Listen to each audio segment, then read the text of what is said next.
refuse to lose. I'm built to win. Applied myself, I filled it in. No time for the doubt, they counted me out, I'm getting it in. Yeah. No time for no loss, I'm paying the cost, I'm in it to win. Yeah. Refuse. Mine, it can't be diffused. If you ain't thinking the same, then we playing by different rules. You can't see the vision, we living at different views. Until we complete the mission, keep getting up, never snooze. I walked a mile in my shoes, had the mind of a fool, chasing diamonds and jewels. Trust me, I was confused. Started minding my business and used my mind as a tool. Ended up finding my purpose and found the time to get to it. They told me I couldn't do it, they told me I couldn't make it. They sold it, could never break it. That's sadly mistaken. I need a piece of the pie, I want it so bad I can taste it. They told me like Toby, keep on running toes, they gon' take them. Refuse to lose, built to win. Applied myself, I filled it in.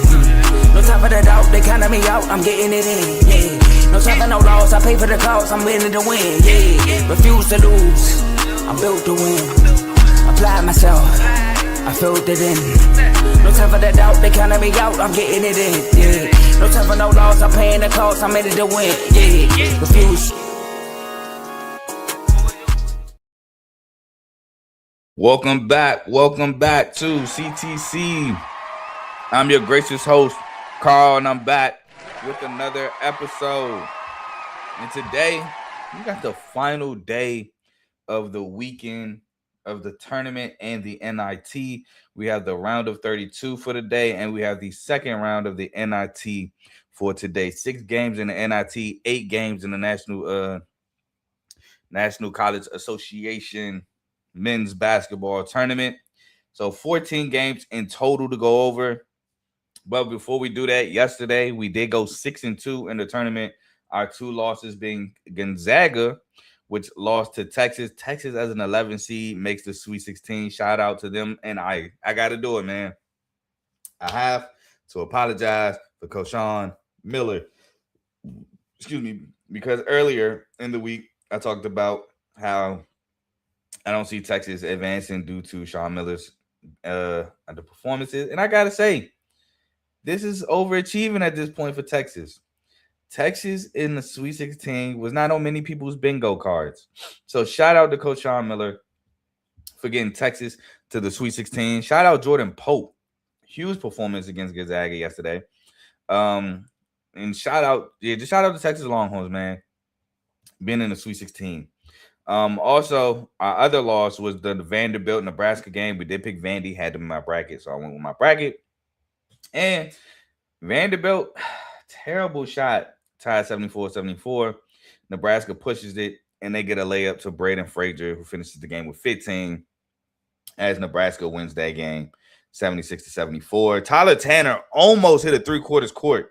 It literally was in the rim, but it rimmed out at the buzzer.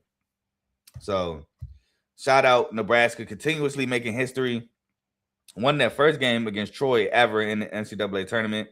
Now making their first ever Sweet 16. So, shout out Coach Fred Hoiberg and the Nebraska Cornhuskers. But our 6 wins were obviously Michigan State. Got it done against a really good Louisville. Well, I would say against a solid Louisville team, but they do struggle on the road. They, lost in Buffalo. So shout out my boys making the Sweet 16. Michigan for decimating St. Louis, pulling away late in the St. Louis game. I told you I'll take that minus 11.5. So Michigan moves on to the Sweet 16. Their opponent is TBD at the moment. Another win was Duke. Duke pulled away late from TCU. Shout out to Duke for that. Another win. Arkansas, High Point. What a game that was. Rob Martin fouled out with 30 points. Looked unguardable against Arkansas. Cam Fletcher also had a game, I think 25-8. Knocking down the 3-ball, getting to the rim. But A-Cuff, another 30-plus point performance. Malik Thomas was hitting some tough shots. Side note, Pistons draft Malik Thomas. But Malik Thomas, a big game. Billy Richmond doing athletic things. Malik Ewing had a really good game. That High Point Arkansas game was probably one of the best games of the night. That and the Vanderbilt Nebraska game. But Arkansas moves on, defeating High Point. High Point has nothing to hold their heads down about. Absolutely great season, and they showed that they can compete with the best of the best in the collegiate game this season. Another one we had was I can't remember in the tournament, at least, because NIT we went 2-0. But in the tournament, another win we had was Houston blowing out Texas A&M, decimating Texas A&M, destroyed them. Shout out to Houston for that. They were just killers on the offensive glass. Another one we had was Illinois blowing out VCU. Keaton Wagler, I think, finished with like 15. It was just an all-around great performance by Illinois. VCU fought their hearts out in the first half, but Illinois just proved to be way too much in that ball game. And I believe that's all the games, because we had Arkansas, Illinois, Michigan, Michigan State, Duke, and Houston as wins. And our two losses were, again, Nebraska winning. We had Vanderbilt, and Gonzaga losing because we picked Gonzaga to win. Mark Few. This one I kind of don't put on Mark Few. He missed his best player for 2 months. It's tough not having Braden Huff. And it showed, because Master's Vocatitis, he had a good game, man. I mean, Graham Ike had 25. He had a good game as well, but you could tell Vocatitis definitely affected Ike around the rim, missing some shots that he would normally hit. He settled for a 3-ball midway through the second half. I felt like he shouldn't have settled, but I feel like the Vocatitis defense kind of made him settle. But yeah, Gonzaga goes out in the first weekend again. Now, NIT, we got both games right. We got the Liberty Nevada game right. We picked Nevada. Liberty started off hot, but Nevada weathered the storm, early storm, and won the game. Same as Dayton and Wilmington, UNC Wilmington. UNC Wilmington went up 7-0. Dayton weathered the storm midway through the first half and took off from there. So, as you can see, NIT 13-5. Tournament 30-14. Again, 6 NIT games, so it could get crazy. 8 tournament games. I'm just happy to be above 500 in the tournament after the way we started. We started off bad, but overall we are 98-53. Which is this is what I like to see, man.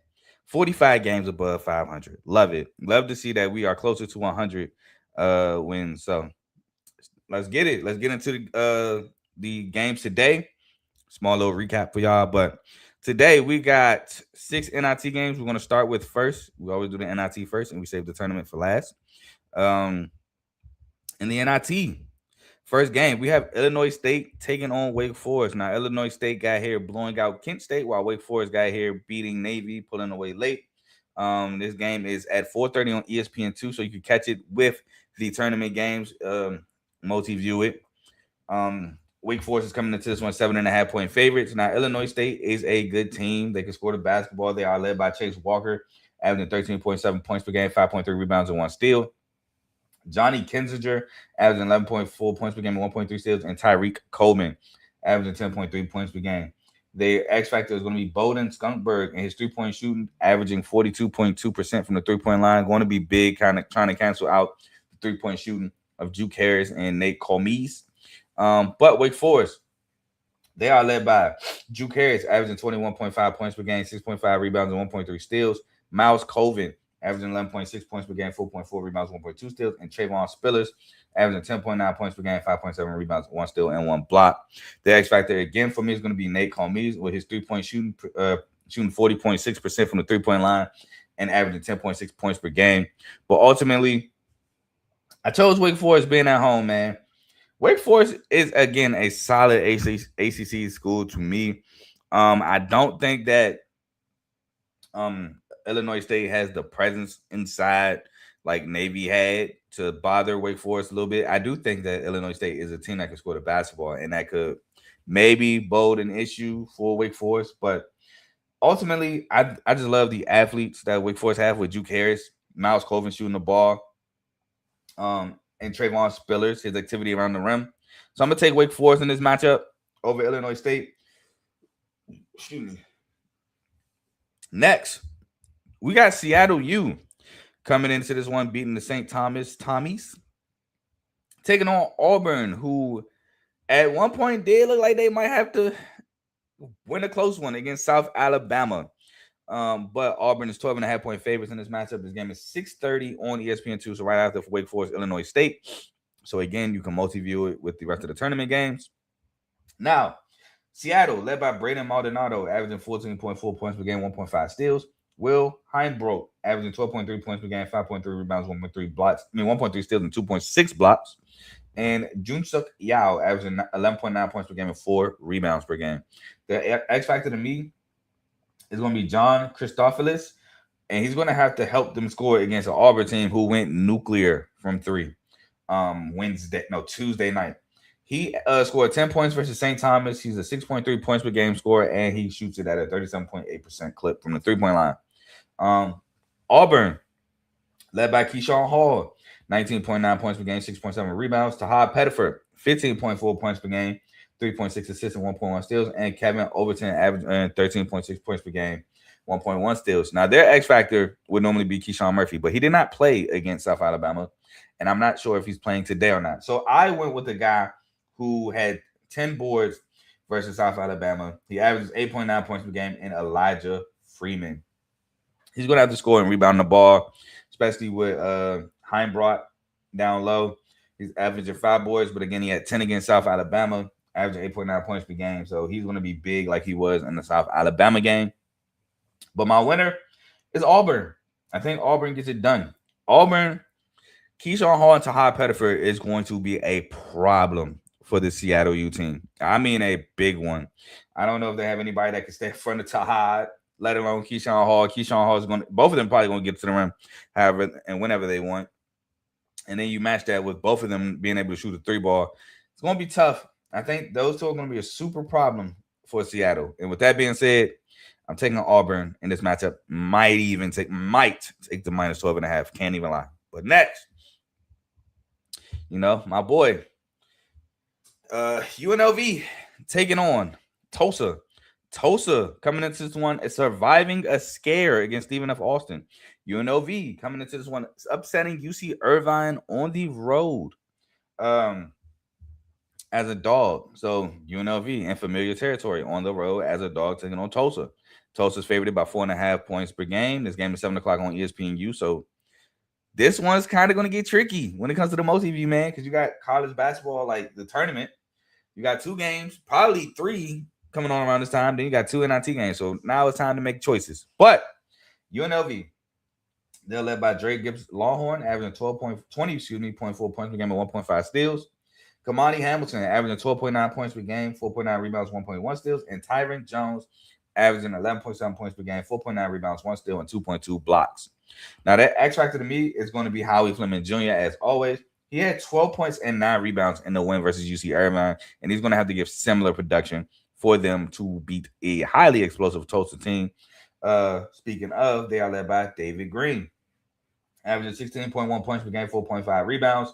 Tylen Riley, averaging 15 points per game, 3.9 rebounds, and 4.3 assists. And Miles Barnstable, the shooter, averaging 14.5 points per game, 3.8 rebounds per game. But that X factor to me is going to be Jalen Lawal. He had 21 points off the bench against Stephen F. Austin. His scoring off the bench is going to be huge against a UNLV team that can score the ball. And like I said, he had 21. He's averaging 7.5 points per game off the bench. So I think he'll be big if Tulsa beats UNLV. But going with the upset again, man. I'm taking UNLV.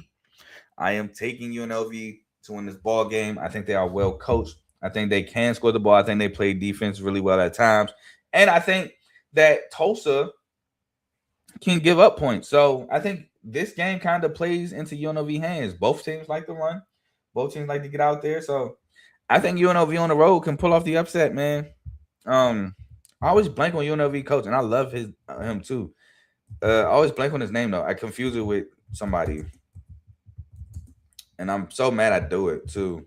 Josh Pastner. I always be wanting to say Josh Eustace, and I know that's wrong. Josh Pastner. Love Josh Pastner as a coach. Can see him making this push at an NIT title. So I am taking UNLV in the upset here. Next, we have G-Dub, George Washington, taking on New Mexico at the pit. 8 o'clock on ESPN+. Now, New Mexico is 7.5-point favorites in this matchup. They are coming off a blowout win against Sam Houston, while George Washington is coming off of a 1-point win against Utah Valley, where again I think Utah Valley fumbled that game. But nonetheless, New Mexico is 7.5-point favorites again on ESPN Plus. For George Washington, they are led by Rafael Castro, averaging 15.6 points per game, 8.9 rebounds, 1.8 steals, and 1.7 blocks. Gary Johnson, 11.4 points per game, and Trey Autry, 11.1 points per game, 3.6 rebounds. Now, their X factor to me is going to be Tyrone Marshall Jr. He's averaging 14.5 points per game in the last two. He's averaging in the season 9 points per game and 4.7 rebounds. He's going to have a big game and help rebound against guys like Bulhan and JT Rock coming off the bench. So, and Antonio Charles. So, I think Tyrone Marshall Jr. is going to play a big role in this game. Next, we have New Mexico, led by Jake Hall, 15.9 points per game. Tomislav Bulhan, averaging 12.8 points per game, 10.4 rebounds, and 1.1 steals. And Dayton Aubrey, averaging 11.9 points per game, 3.7 rebounds, and 1.5 steals.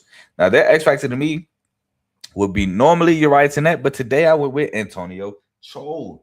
He had 11 points and 5 rebounds in the win against Sam Houston.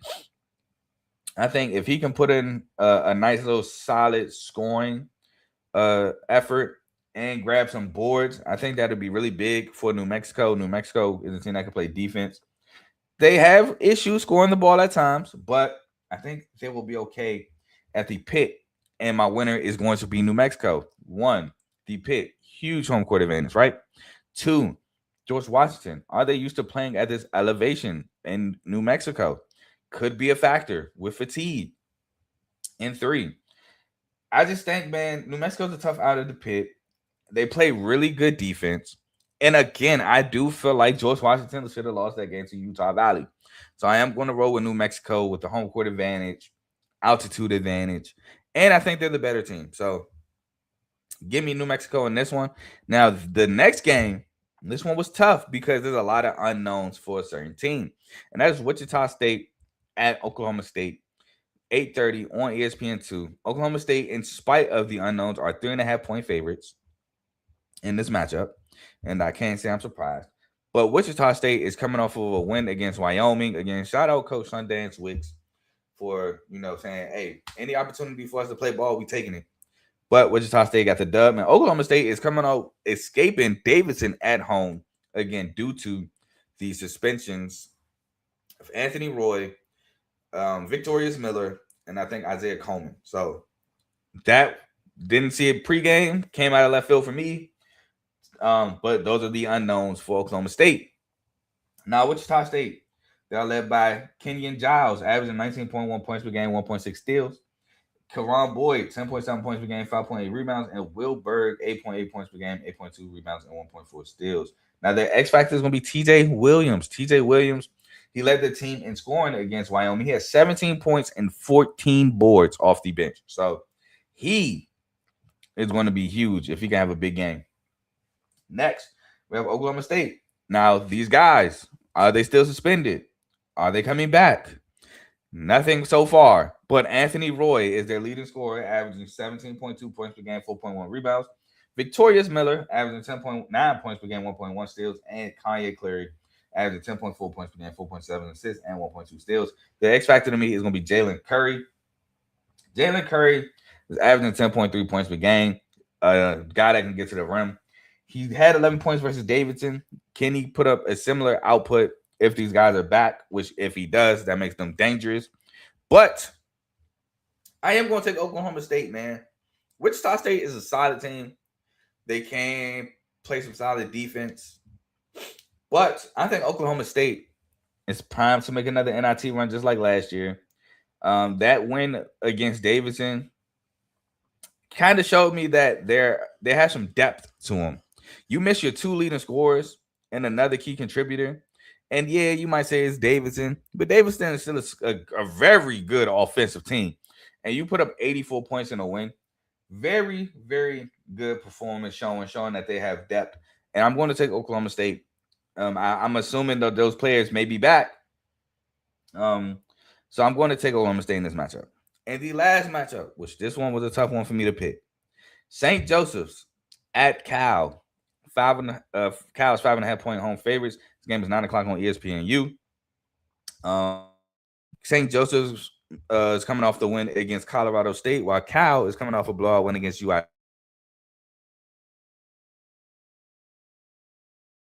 St. Joseph's, I don't know what that was. St. Joseph's is led by Jaden Glover Toscano, averaging 15.8 points per game, 4.8 rebounds. Derek Simpson, averaging 13.5 points per game, 5.2 rebounds, 5.2 assists, and 1.4 steals. And Deshair Haskins, averaging 10.9 points per game, 6.3 rebounds. Now, that X factor for me in this one, I went with Anthony Finkler with his scoring off the bench. He had 10 points off the bench against Colorado State. He's averaging 5.7 points per game. I think he'll be big going against two guards that could light it up for the Cal Golden Bears. So I think he'll be an X factor in this one. But Cal, led by Dede Ames, averaging 17 points per game. Justin Pippen, averaging 14.4 points per game, 3.9 rebounds, 4.5 assists, and 1.9 steals. And Lee Dort, averaging 8 points per game, 7.8 rebounds. My X factor in this one for Cal, I went back to the Chris Bell. Chris Bell still averaging 13.9 points per game, 39.9% from the three-point line. I think if he gets hot, the game could get dangerous for St. Joseph's. And that's why I went with Cal, because I just think Cal has too much firepower. Colorado State had some firepower, but not enough that St. Joseph's, couldn't put out. I think Cal has more firepower than St. Joseph's can put out. St. Joseph's has some firepower, well, don't get me wrong, but I think Cal is just way too gifted offensively, and I have Cal moving on in this game. Now, that is the NIT, and shout out to Golfy Gobblers. He said Michigan is winning. I guess he assumes winning it all. We'll see, man. We got the round of 32 to get by today, and then the Sweet 16 is set. Obviously, as you can tell, I hope they don't, but they have a strong chance. I'm not going to lie. As a Michigan State fan, I can definitely see Michigan winning it all. But again, hopefully that is not right. But appreciate you for tuning in. But speaking of the round of 32, we're going to move on to the round of 32. That concludes our NIT segment. Again, moving on to the round of 32, where the first game we have today is the Miami Hurricanes taking on Purdue. The Purdue Boilermakers. Miami comes into this one pulling away late against Missouri, while Purdue comes into this one beating Queens University. Now, Purdue is 7.5-point favorites. This game is 12-10 on CBS, so the first game to tip off for the day. So, should be a good one. Miami is a 7 seed. Purdue is a 2 seed in their region. Miami, they are led by Malik Renal, who has a ton of experience playing against Purdue, playing for Purdue's rival in the Indiana Hoosiers. So this should be a good one. Malik Renal is averaging 19 points per game, 6.6 rebounds, and 1 steal. Now, also, who has a ton of, well, I won't say a ton, but has experience playing against a Big Ten team, Trey Donaldson, who played for Michigan last year. Trey Donaldson, 16.5 points per game, 3.6 rebounds, 5.8 assists, and 1.4 steals. And True Washington, who didn't play against a season of a Big Ten school, but he played against a Big Ten school in this same exact round, playing for New Mexico, playing against Michigan State.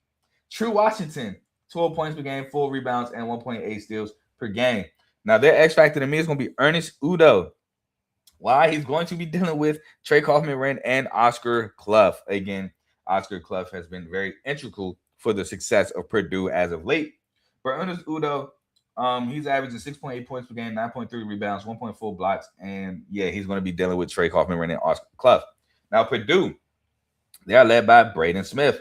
Braden Smith averaging 14.3 points per game, 3.6 rebounds, 9 assists, and 1.7 steals. Again, shout out to him for breaking the assist record. Now he's just looking to add on to the assist record, which that record might not be standing long. If somebody got something to say about it, y'all know who I'm referring to. Mr. 27 assists in 2 games. But anyway, Trey Kaufman-Renn, 14 points per game, 8.5 rebounds per game, and Fletcher Lawyer averaging 13.8 points per game. Now, their X factor is obviously going to be Oscar Clough, man. Oscar Clough, 9 points, 11 boards versus Queen. And even before that game, he was averaging close to a double-double in the last 5. So, again, Oscar Clough is huge for the success of the Purdue Boilermakers. And my winner is on my bracket, I got Purdue, so I'm going with Purdue. I'm going with the Boilermakers here. I think Miami is a really good team. I think Miami can actually put up a super fight here.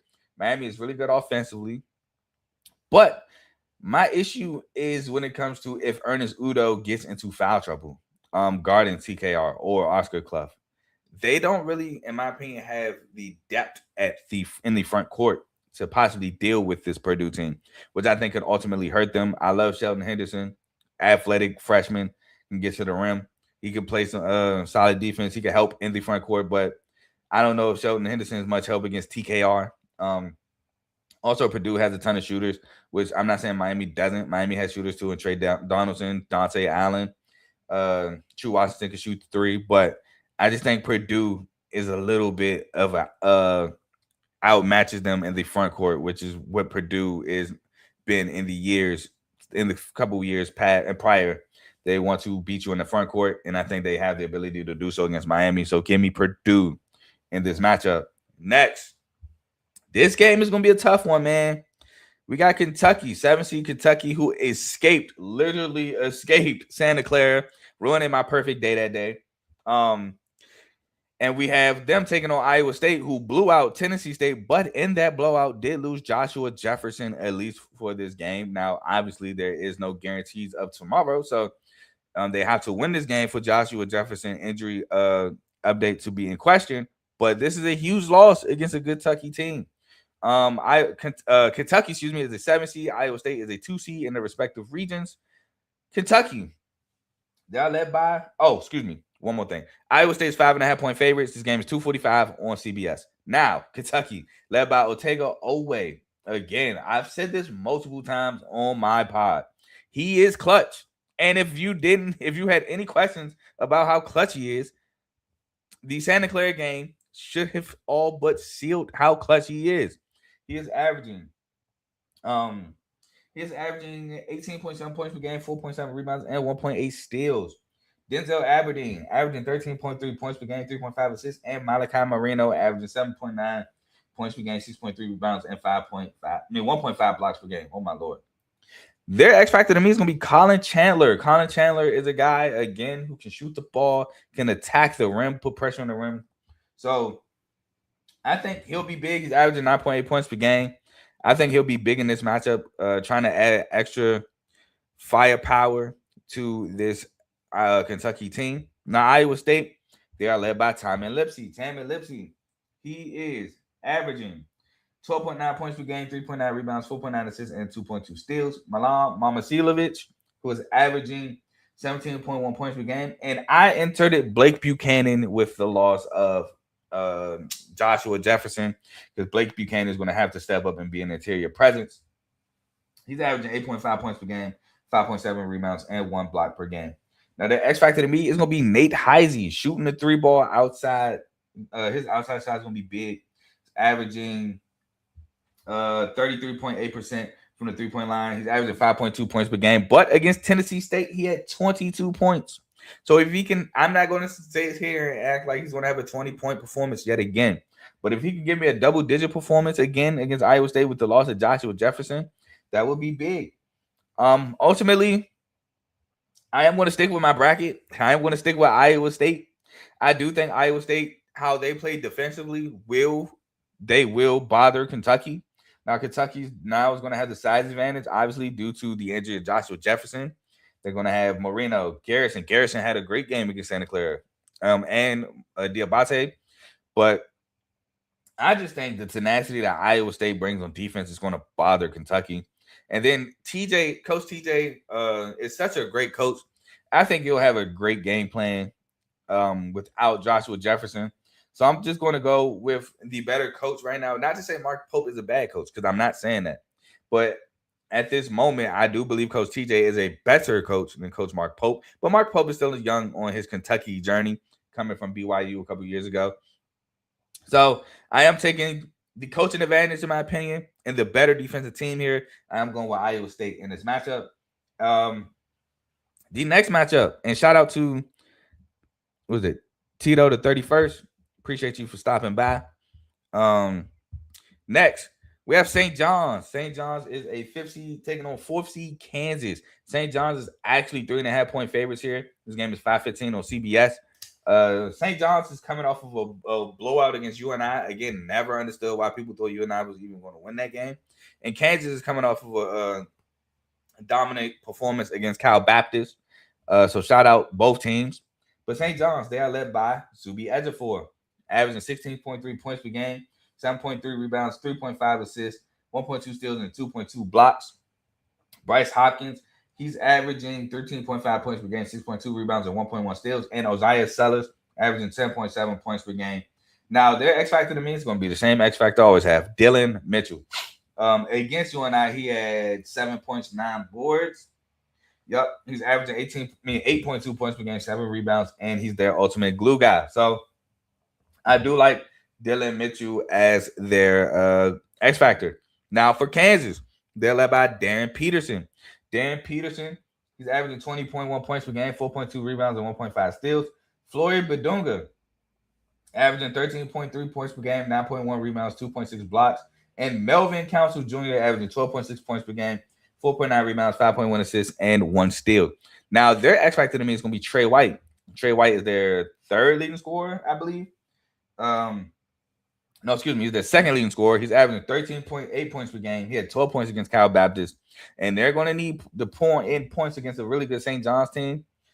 But ultimately, my bracket says St. John's in this matchup. I'm taking St. John's in this matchup. Darren Peterson, great player. Still don't know if he's going to be playing I don't know how many minutes he's going to play. I'm still a little, what's the word I'm looking for? I forgot the word I'm looking for, but I don't know, man. I just don't know if I could trust them to play the big minutes they need them to play consistently. Now, this is 2 days after, basically 2 days after the game that it is played. So I think St. John's, though, is the better, like a more consistent offensive and defensive team here. Zuby Ejiofor versus Floyd Badunga is going to be fun to watch. But I think Zuby Ejiofor could get Badunga in some foul trouble. And that could be big. Bryce Hopkins, I would love to see what he does. But I'm taking St. John's in this matchup, man. I think Rick Pitino, great coach. He's going to have a great game plan against Kansas. Bill Self, solid coach as well. Oh my God. Terms and phrases I normally use are just escaping me today. But you can't turn a blind eye to Bill Self, for lack of a better term. And I just think St. John's is the better team, though. I do. And I think they're a more consistent team. I think Kansas is the more talented team with Darren Peterson. But the better overall team, I think, is St. John's. So I'm taking St. John's in this matchup. Next, we have 6th seed Tennessee taking on 3rd seed Virginia. Tennessee coming off of a blowout win against Miami of Ohio, the darlings of the tournament. Some people hated them. I love them personally. And Virginia coming off a game where it felt like Wright State was just destined to win. I can't lie. I'm watching that game the entire time like it's just destiny for Wright State doing this. Man, Virginia about to go down around the 64 again. Different coach, same result. I was about to be sick. But Jakari White stepped up huge for Virginia, and we have this matchup, which I used to love this matchup whenever it happened, back in the days with Coach Bennett and Coach Barnes. I love the matchup, and I mean they're borderline. Virginia borders Tennessee. So anyway, Tennessee is 1.5-point favorites. This game is 16 on TNT. For Tennessee, they are led by Jacoby Gillespie, averaging 18.3 points per game, 5.6 assists, and 2.1 steals. Nate Amon, averaging 17 points per game, 6.5 rebounds, and 1 steal. And Felix Akpara, averaging 7.8 points per game, 6.2 rebounds, and 1.4 blocks. Now, their X factor to me is going to have to be Bishop Boswell. He's got to make some shots. He's got to hit shots. Going against a team in UVA that can hit the 3-ball, as you saw against Wright State, at a high clip. He's got to make shots. He's averaging 6.2 points per game. Definitely need to hit more than his average, in my opinion. Now, Virginia, they're led by Diaz DeRitter. Diaz DeRitter is averaging 15.4 points per game, 6.2 rebounds. Excuse me. Malik Thomas, 12.4 points per game, 3.9 rebounds. And Sam Lewis, 10.8 points per game, 3.7 rebounds per game. Now, their X factor to me is Jakari White. Again, save the bacon, him and Johan Grunlow. But he's shooting the 3-ball at 44.7% from 3, which is amazing.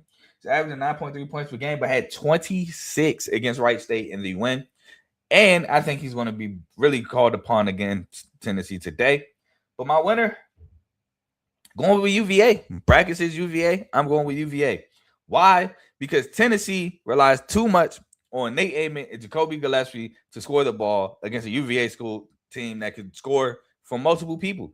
D.S. DeRitter can score the ball. Sam Lewis can score the ball. Chance Mallory can hit the three. Saw Jakari White take over in the game. So they can score from multiple different people. Also, Dallin Hall, great point guard, gets them in position, sets them up.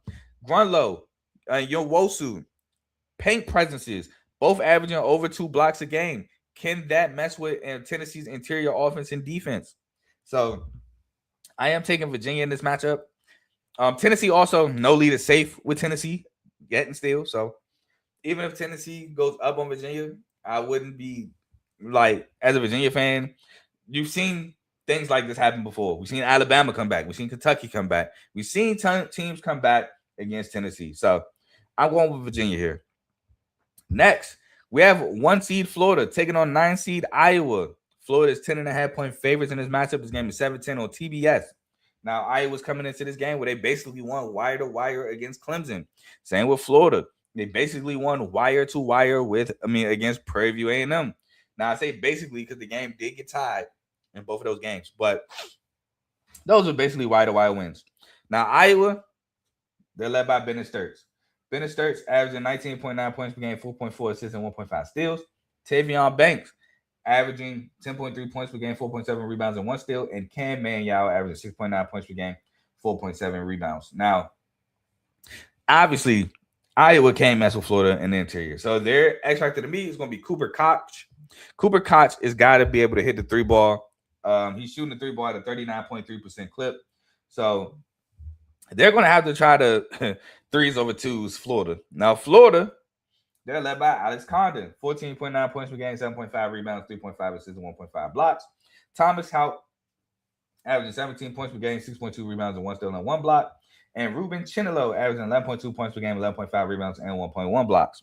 Now, Florida's X factor is going to be Boogie Flan, in my opinion. If Boogie Flan can penetrate, get to the rim, put pressure on these bigs of Iowa, maybe put some of them in foul trouble, or penetrate and get these bigs easier shots, kick out, stuff like that. He's averaging 11.7 points per game, but it'll make the game real easy for Florida. And my winner, Florida. Florida's my national champ. I'm going with Florida. I actually got Florida minus 10.5 on the little slip, but I just think Florida's too much. I think they're too much for Iowa. I think they're too much for a lot of teams. And Iowa relies way too much on Bennett Sturts. If Bennett Sturts don't get going like he really couldn't get going against Clemson, this game could get ugly. So give me Florida in this matchup. We have 3 more games left, excuse me. One of the 3 is the Utah State-Arizona game. Utah State, 9 seed, Arizona, 1 seed, where Arizona dominated LIU. I think they won that game wire to wire. Utah State coming off of a second half comeback against Villanova. Villanova went up 10. Utah State rallied back to win the game. This game is 7:50 on True TV. Arizona's 11.5-point favorites in this matchup. And Utah State is led by MJ Collins. MJ Collins averaging 17.7 points per game. Mason Falslev averaging 16.2 points per game, 5.8 rebounds, 1.9 steals. And Drake Allen averaging 7.8 points per game, 4.7 assists, and 2 steals. Now, the X factor to me is going to be Adlin Elamine, averaging 6.7 points per game. He had 13.7 rebounds against Villanova. He was making big plays, making big shots against Villanova. Going to need that same production today. Now, Arizona, they're led by Braden Burries. Braden Burries averaging 16 points per game, 4.7 rebounds, 1.5 steals. Koa Pete, 13.7 points per game, 5.4 rebounds. And Jaden Bradley averaging 13.1 points per game, 3.6 rebounds, 4.5 assists, and 1.6 steals. Now, that X factor to me is going to be Monty Eunice Krivov. He's going to have to dominate the paint. They don't have a guy his size that can deal with him. He had 9.7 boards against LIU, but he's averaging 10.4 points per game and 8 boards per game for the Wildcats. Need him to dominate the paint. And I'm also going with the Wildcats. I think Arizona is just too much for Utah State. I do have them minus. I can't remember if I got 11.5 or 12.5 or wherever I got it at, but I do have it on that same slip as Florida. I just think that Arizona is way too much for the Aggies. So I'm taking them over Utah State. Arizona's been playing like one of the best teams in the country. Again, they had one bad week where they lost 2 games. Other than that, flawless. And I do think that Utah State just doesn't have enough. Now, next, we got a really good game here. We got some injury concerns, though. For UCLA, Tyler Bilodeau. Is he a go? For UConn, Silas Demery. Is he a go? UCLA is the 7th seed. UConn is the 2 seed. This game is 8:45 on TNT. UConn comes to this as 4.5 point favorite, excuse me. Now, UCLA comes off a win against UCF, which it looked like, I feel like the game was safe, but it did look like UCF was about to pull off a comeback, force overtime. And UConn coming off a game where they were in a close one against Furman, but were able to pull away late. Now, UCLA is led by Donovan Dent. Donovan Dent's averaging 13.4 points per game, 7.5 assists, and 1.7 steals. Tyler Bilodeau, again, questionable now. Got the news late, right before tip-off, that Bilodeau wasn't playing against UCF, but they still got the dub thanks to Eric Daly, who had 20, who was my X factor in that one. Xavier Booker and Trent Perry both putting in 15. But Tyler Bilodeau's averaging 17.6 points per game and 5.6 rebounds. Sky Clark, 11.5 points per game, 1.2 steals. And their X factor to me is going to be Xavier Booker. He had 15 points, 8 boards against UCF. He's shooting a 3-ball at a 42.2% clip, averaging 7.2 points per game. He's going to have to step up, even with Bilodeau playing, because he's going against a really good UConn team. Now, UConn, they're led by Solo Ball, 13.4 points per game. Alex Caravan, 12.9 points per game, 5.2 rebounds. And Terrence Reed Jr., 14.3 points per game, 8.7 rebounds, and 2 blocks per game. Now, their X factor to me is going to be Braylon Mullins, counteracting the shooting of UCLA. He had 12 points against Furman. He averaged 12 points per game. So he had his average. I think if he could put up a big time scoring performance for UConn, hey, man, UCLA is going to be a tough night. This game is close. My bracket says UConn. I'm going UConn in this matchup. I do think that Coach Hurley is a better coach than Coach Cronin, even though Coach Hurley be rubbing me the wrong way sometimes with the crying, but still a great coach. But I think UConn defensively can get into UCLA as an offense. Donovan Dent is going to do his best to get great looks for his players, his teammates. But ultimately, they got a tough matchup trying to stop Solo Ball, Terrence Reed down low, Terrence Reed Jr. down low, and Alex Caravan from shooting and or penetrating. So I got UConn, man. I got UConn in this matchup. I do think it could be a close game, a fun game to watch. I ultimately have UConn pulling off the win. In the last game, which should be a barn burner, we got Texas Tech versus Alabama. Bama being a 4 seed, Texas Tech being a 5 seed. Y'all know I love both of these coaches, Coach McCaslin for Texas Tech and Coach Oates for Alabama. Definitely going to be excited to watch this one. Now, Texas Tech is coming off a 20-point win against Akron, which they pulled away late. Same as Bama against Hofstra, pulled away late.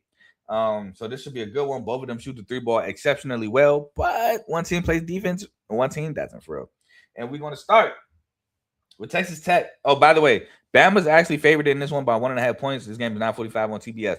And for Bama, they're obviously without Aiden Holloway. And for Texas Tech, they're obviously without JT Toppin. Now, Texas Tech, they are led by Christian Anderson, 18.9 points per game, 3.7 rebounds, 7.5 assists, and 1.4 steals.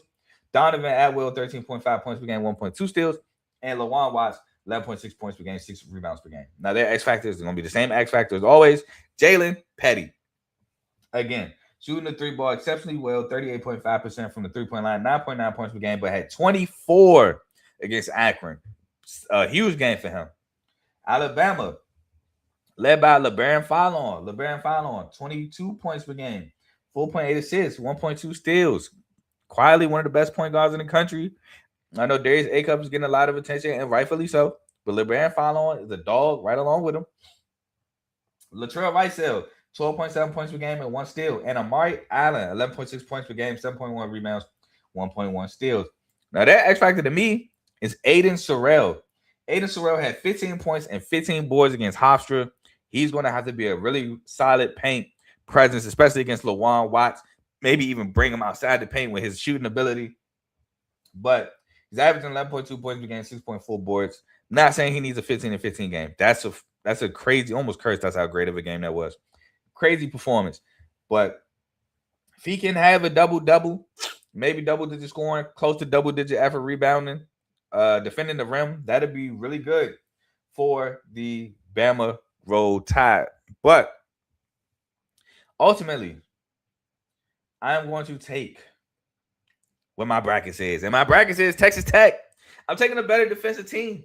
Grant McCastle and Texas Tech is the better defensive team. Again, Bama, I do struggle with picking them sometimes due to how they are not as good defensively. But both teams, elite three-point shooting teams, both teams can score at high rates.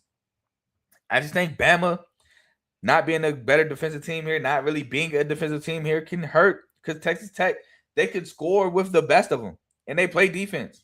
So I'm going to take Texas Tech in this matchup, both as a seeding upset and a gambling upset. Bracket says Texas Tech. I'm going with Texas Tech. But, I mean, to me, I win either way. I love both these teams. But I'm going Texas Tech. And with that being said, that is the final game I have for y'all today. Thanks, everybody who tuned in. Please like, comment, share, subscribe. It helps the channel, helps the network.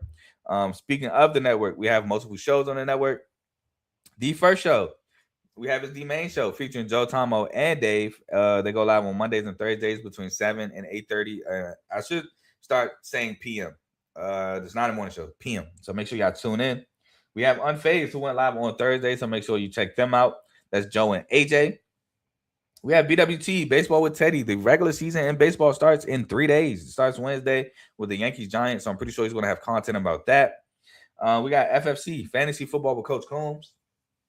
Obviously, the NFL season's over, so fantasy football season's over. But, again, free agency is down, winding down. The draft's around the corner, so make sure you check him out for the content he drops. We have RVL, Real Ballers Only. My Pistons beat the Warriors. Shout out to them. But, man, it's looking grim. But NBA show featuring Vaughn. Make sure you check him out. Also, again, side note, Pistons, Malik Thomas. Make it happen. Next, we have Dave's Doghouse, highlights and lowlights of sports. Michigan State has avoided the doghouse, so shout out to them. But make sure you check Dave out. We got In the Red Corner, boxing show featuring Ty, Ricky, and Tomo. They go live on Sundays, not every Sunday, but when they do go live, it is on Sundays. So make sure you check them out. It's normally around 6:30 for all your boxing needs.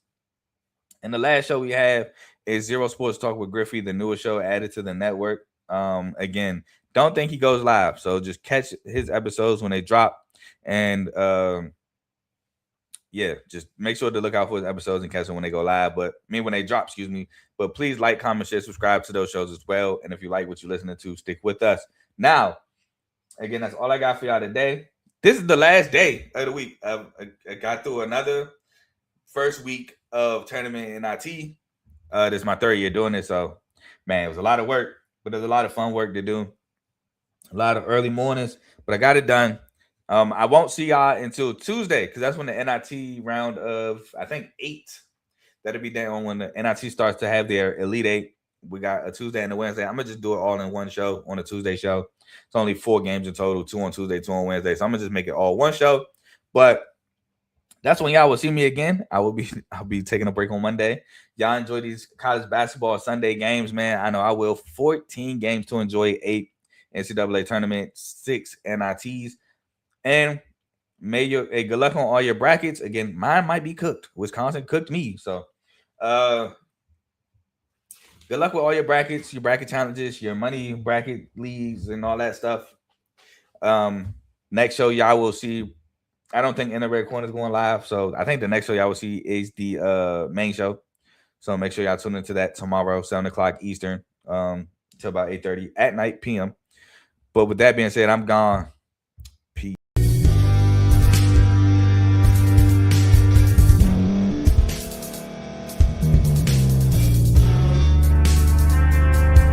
Thank you for staying to the end. If you're watching this on YouTube, please like this video, subscribe, and also hit that notification button so you can be notified next time we put out a video. If you're listening on any podcast platform, subscribe and hit that notification button, y'all, so you can be notified we put out another podcast audio. And last but not least, hit that share button. No matter what you're listening to or watching it, hit that share button and send it to somebody that you know that would love to watch this episode you just listened to. So once again, thank you for staying to the end, and we'll see y'all in the next episode.